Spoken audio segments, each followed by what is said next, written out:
Alden Burby, Eliado Prismatio with Erasca Hazel Lisi, Haraldo Pinigris, and Rivera Steven Lee.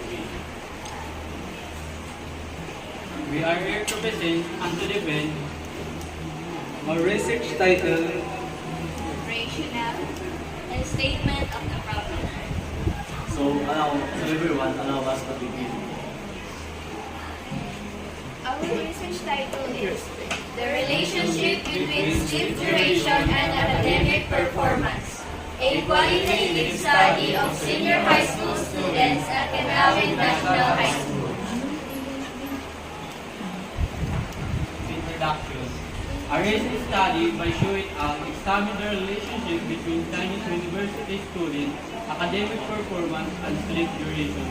According to the study, the student with the greatest general point average GPA slept 7 to 8 hours each night, whereas with lower GPA lived fewer than 6 or more than 9 hours per night. Also, in a study conducted by Goldstein et al. 2019, published in PG Science of Learning, found that the students who had longer and higher quality sleep, as well as consistent sleep schedule, tended to achieve better academic results. This suggests that the Prioritizing. prioritizing healthy sleep habits could potentially enhance student success. Additionally, Filters 1997 found that the students who had consistently obtained enough sleep performed better academically compared to those who weren't consistently sleep deprived. Sleep tended to perform who are sleep deprived. In Tagalog, sinasabi dito na ang mga mag-aaral na mas mahabang tulog ay ang mas kadalasan o mas mataas ang performance kaysa sa kulang ang tulog. So, how is it related to global and local economics? After the existing literature, we have how our topic is related to local and global economics. Students' academic achievement and sleep duration has substantial correlation in both local and global countries. Locally, norms, academic schedules, and personal lifestyle decisions can all have impact on students' sleep habits.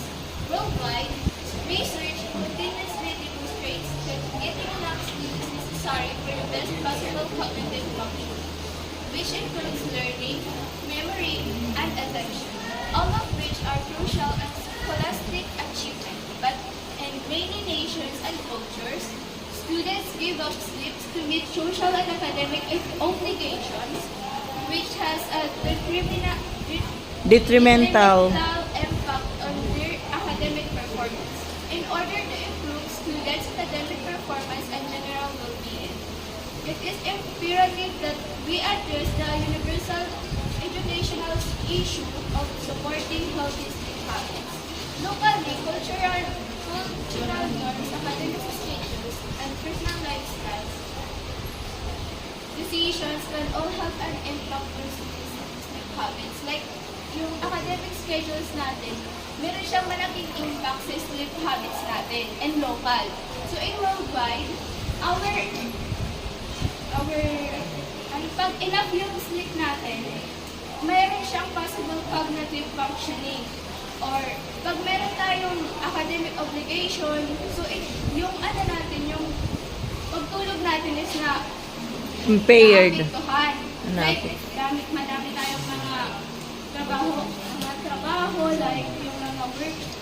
Hindi tayo makaatulog agad kasi we are preoccupied of our May obligation obligations. pa kasi tayong namimit or mayroon pa tayong obligations sa schools na dinadala sa bahay natin na dapat matutulog na tayo ng maaga or meron na tayong time matulog. Yung time natin na matutulog tayo ng maaga, ginagawa pa natin yung mga school works natin. So, that is the impact of sleep duration in our academic performance. Next, in the relation of our topic in global and local context, we have the critical background or the contextual information. Critical background or contextual information. With studies showing that longer and better quality sleep and consistent sleep schedule are associated with higher grades, better test scores, and improved cognitive function, there is a strong connection between sleep duration and academic success. Insufficient sleep, typically defined as less than 7 hours for adults and adolescents, can impair attention, memory, and critical thinking, leading to poorer academic performance. While the optimal sleep duration varies slightly by age, most research suggest 7 to 8 hours is still for most students. Ideal. Ideal for most students.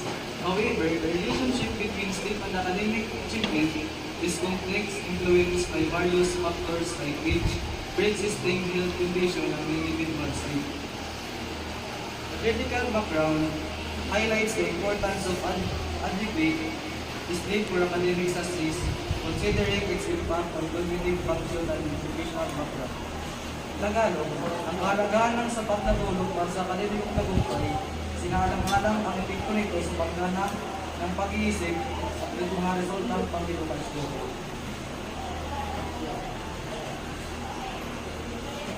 And now, we will present to you our research. Research block. The understandable job is regarding the correlation between sleep duration and academic. Among senior high school students, especially at Cagavi National High School, in Samar, sleep deprivation has limited research and early studying and purpose studies have mainly focused on global demographics or the current educational levels, leaving room for a more tailored investigation. Additionally, existing research has not definitively established the cause effect relationship between sleep quality and academic achievement. This highlights the need for a more detailed and context-specific study to better understand how sleep duration impacts academic performance among senior high school students at national high school. Ma'am, i-explain mo kung ano Okay. Ma'am, namubuhay na study ng mga student about ang research na sleep duration na academic performance. Pero na-focus lang yung student kaysa professor natulog na diyari pero nagpipira tapos nakakakuha yung kahit academic performance. Ang tinatawag yung mga gap no? Kung anan kulang dida. Ang kulang or walang nakakagay informasyon kasi na ang totoo na Okay, ang kulang dyan na research ay kung paano natin maunawaan kung mayroon bang relasyon ang haba ng tulog or sleep duration sa academic performance ng mga estudyante na mga senior high school sa Canavid National High School. Kasi prior to that research gap, presentation of research gap, sinabi nyo na ang alam lang natin na mga principles or literatures coming from other research articles is that alam natin yung sleep duration, there is an ideal sleep duration na pag maganda ang tulog, maganda ang cognitive performance ng isang tao, pero pagdating naman sa relasyon ng academic performance at sleep duration, kulang pa talaga ng research, lalo na sa atin dito sa Canavid National High School, specifically to senior high school students who are facing academic pressures, 'di ba? Maraming mga ginagawa or maraming mga obligasyon, kaya ito yung ikakandak nyo na research. Okay? Kasi napataan ko sa building. More skills naman sa school. Alitik naman, ang student na pagpipira, na hindi nakapagarawan, nakapituan niya academic performance, ito niya. Okay, hindi lang pala natin titingnan ang obligasyon ng isang senior high school student sa paaralan, pero mayroon rin palang mga titingnang factors kung bakit naapektuhan ang kanyang pagtulog. It might be yung anxiety, may problema sa pamilya or mga iba pang dahilan. Next is our research goal or objective. Studying this is the urgency. Why is our topic or research urgent? Bakit nga ba kailangan ng mapag-aralan na ito? Studying this is crucial due to the prevalence of sleep deprivation among students, which can negatively impact their learning, memory, and overall well-being. So bilang mga estudyante, sa pamamagitan ng research na ito, pagkasawaray, hinahanglan din nato because currently, na-experience na natin ito. Hindi talaga tayo nakakatulog ng maaga kahit papilitin natin, bothered pa rin tayo. Kahit may bakasyon, isipin natin, iniisip pa rin natin yung mga assignments. Sleep deprivation, currently na na-experience na ng mga estudyante.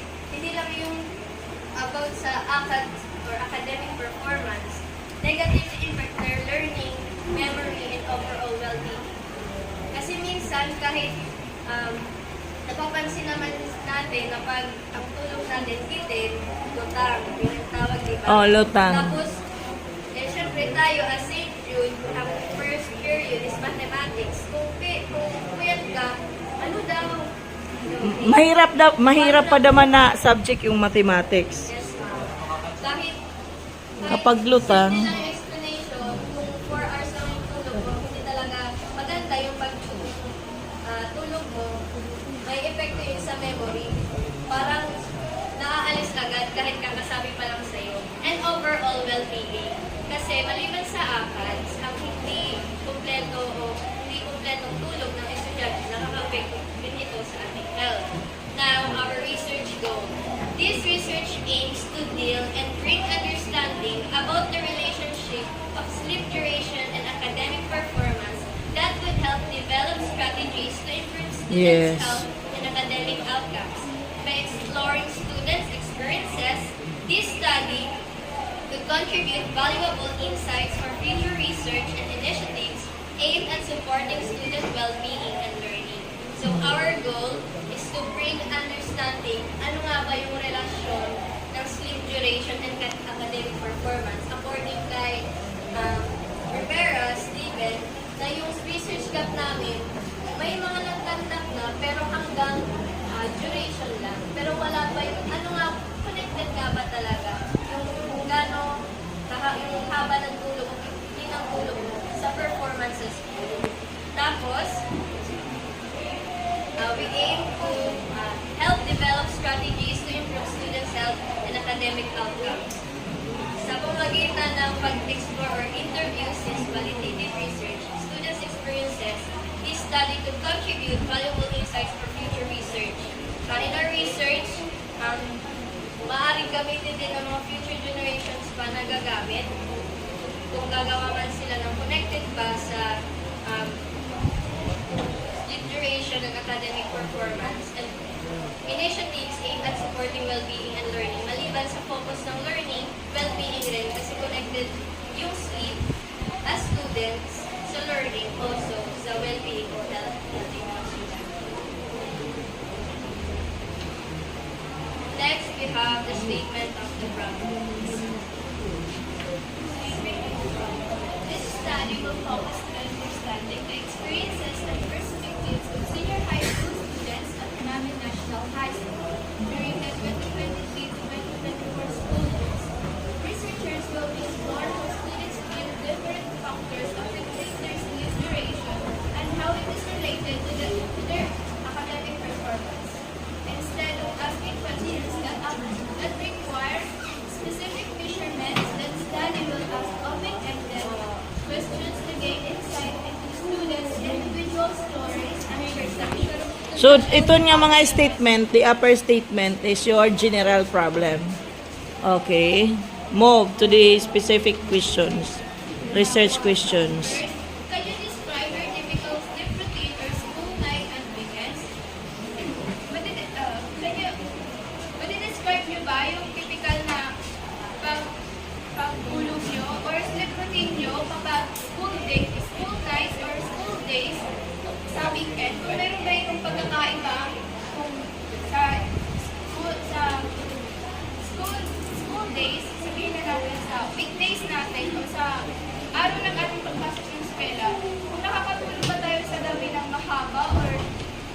puyat ba tayo? O yung weekend naman, paano ba tayo matulog? Or nakakatulog ba tayo ng saktong oras? Or nakakatulog ba tayo ng 8 hours, 7 hours to 8 hours? Ang weekends? Ganun po ang yung first na questions. Yung pangalawa, how do you feel your sleep habits affect your ability to learn and participate in class? Nag-feel ba niyo yung mga sleep habits na apektuhan din atong pagpa-participate na klase? Like, kung piraw ka, How do you feel? so, ganit, kung di matulog sakto, ano ba yung iyo, dinit mo, ano din iyo, pagpa-participate din klase, o viva, or diri, so, what are some challenges you face in getting a good night's sleep? Maliban sa papaliwanag ng typical na sleep routine at kung paano nagkakaiba yung habaw o ng tulog kapag weekdays at weekends. Bakit nga ba, ano ba yung nakaka-challenge sa atin o barriers na hindi na nagkakaroon ng good night's sleep? Either assignment, schoolwork, cellphone, sinusugo, ano pa ba? Sa students na nagtatrabaho. Student life. Working student. So, yun din po yung itatanong namin since the focus and